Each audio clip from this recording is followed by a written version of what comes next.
Thank you, Travis. Good evening and a happy International Women's Day to all of our female viewers. We begin tonight's regional news in Paraguay. The president of Paraguay has sacked 3 of his ministers in response to violent protests over the government's handling of the coronavirus pandemic. Mario Abdo Benitez said the ministers for Education, Women's Affairs and Civil Affairs were being replaced. The health minister resigned on Friday. Health workers say hospitals have run out of medicine to treat COVID-19 patients. Opposition parties want Mr. Abdo to resign and call new elections. They accuse his right-wing government of widespread corruption. Paraguay has registered more than 165,000 cases of coronavirus and about 3,200 deaths. A steady rise in cases in recent weeks has brought the country's health system to the brink of collapse. In addition, the rollout of vaccines has been slow, with the latest data showing that less than 0.1% of the population has received a jab.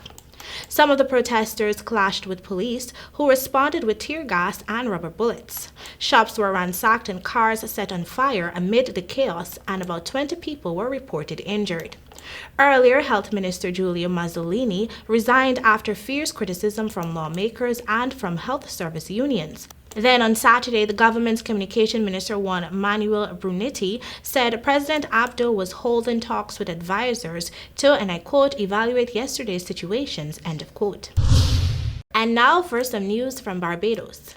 The finances of the University of the West Indies, MONA, are in jeopardy, a state of affairs which Chairman of the Campus Council Earl Jarrett admitted is threatening the viability of the largest university in the country. Minister of Education, Youth and Information Favour Williams, at a meeting of the Standing Finance Committee of Parliament on Thursday, said the government would allocate $9.2 billion to help fund the institution in the new fiscal year. Indicating that the University of the West Indies had been pushing for the government to allocate more funds, Williams said that within the context of its budget, the administration was unable to provide more financing. However, Principal of the University of the West Indies Mona Campus, Professor Dale Weber, said the contribution from the government was not enough and leaves the university with a 40% shortfall to keep the campus operating. A number of commercial operations at the University of the West Indies have been severely hit as a result of the absence of students on the campus because of the COVID-19 containment protocols, and therefore drying up that stream of income for the campus. At present, the University of the West Indies is running a $1 billion deficit, down from $1.6 billion last year. The July 2020 report of the University of West Indies Chancellor's Commission on Governance of the University of West Indies had recommended a 60-to-40 ratio cost-sharing model, with 40% of tuition to be paid by students. We now turn our attention to Venezuela. The Central Bank of Venezuela, BCV, announced Friday the introduction of 3 new banknotes, 200,000, 500,000, and 1 million bolivars. But with inflation skyrocketing, the highest denominated bill has a value of just 52 cents, according to the official rate.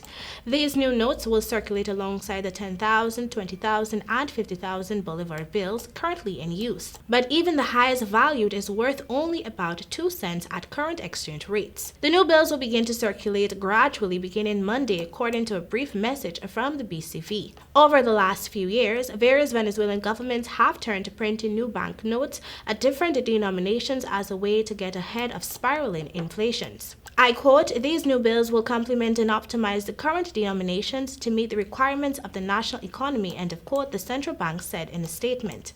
But with interannual inflation rates running at 2,665% as of January, according to the central bank, the use of Venezuelan paper money has almost completely disappeared in favor of cards. And now for some more news from Venezuela. Venezuelan President Nicolas Maduro and First Lady Celia Flores have received their first dose of Russia's Sputnik V coronavirus vaccine. Venezuelan state television reported on Saturday while the country received a second shipment of the vaccine. Images of both Maduro and Flores receiving their doses were broadcast on state television. Maduro said he felt fine after receiving the injection. Across the world, the studies say that the Russian vaccine is a great vaccine to generate immunity, Maduro said.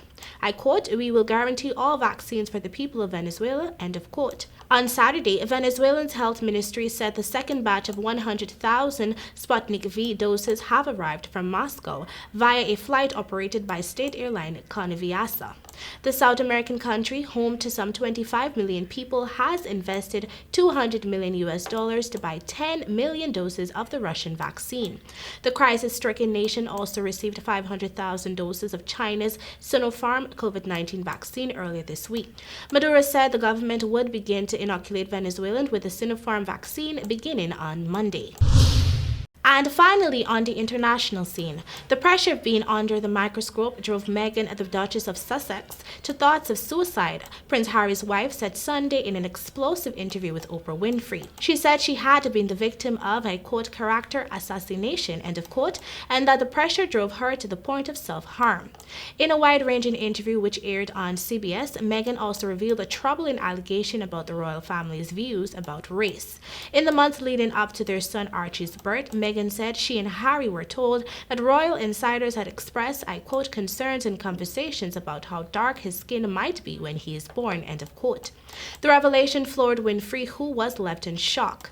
I quote, "There are several conversations," Meghan said, "potentially, and what that would mean or look like," end of quote. Winfrey pressed Meghan to reveal names, but the Duchess declined. Both Harry and Meghan denied that they blindsided the royal family with their move to dial back their royal duties. And that is all for your regional news. Thank you for joining. Back to you, Travis.